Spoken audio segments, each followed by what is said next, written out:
Mga Kawikaan, ika-26 na kabanata. Ang papuri di angkop sa taong mangmang, parang ulan ng yelo sa tag-araw o panahon ng anihan. Ang sumpang di nararapat ay hindi tatalab, tulad lamang ito ng ibong hindi dumarapo, lilipad-lipad. Ang latigoy para sa kabayo, ang bukado'y para sa asno, ang pamalo naman ay sa mangmang na tao. Huwag mong papatulan ang isang mangmang at baka lumabas na higit ka pang hangal.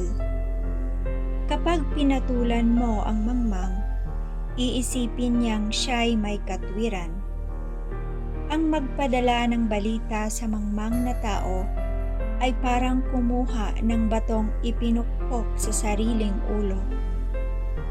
Kung ang paang pilay ay walang kabuluhan, ganoon din ang kawikaan sa bibig ng mangmang. Ang isang papuring sa mangmang iniukol ay parang batong nakatali sa tirador. Ang isang kasabihan sa bibig ng haling ay tulad ng tinik sa kamay ng lasing. Ang kumukuhang upahan sa isang mangmang ay tulad ng pumapana sa bawat magdaan. Ang taong nananatili sa kanyang kahangalan ay tulad ng aso, ang suka ay binabalikan.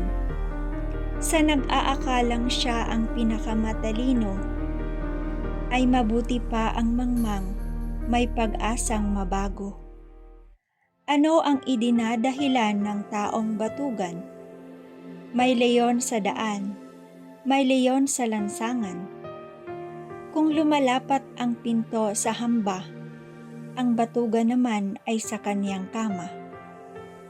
Ang kamay ng tamad ay nadidikit sa pinggan, ni hindi mailapit sa bibig dahil sa katamaran. Ang palagay ng tamad siya ay mas marunong kaysa 7 taong wasto kung tumugon. Ang nanghihimasok sa gulo ng may gulo ay tulad ng dumadakma sa tainga ng aso. Ang taong nandadaya sa kasasabihing nagbibiro lang ay tulad ng baliw na naglalaro ng sandatang nakamamatay. Namamatay ang apoy kung ubos na ang kahoy. Natitigil ang away pag walang nanunulsol. Kung ang bagay nagdidikit dahil sa pag-ihip at nagliliyab ang apoy kung maraming gatong, patuloy ang labo-labo kung maraming mapanggulo. Ang sitsit ay tulad ng masarap na pagkain, masarap pakinggan, masarap namnamin.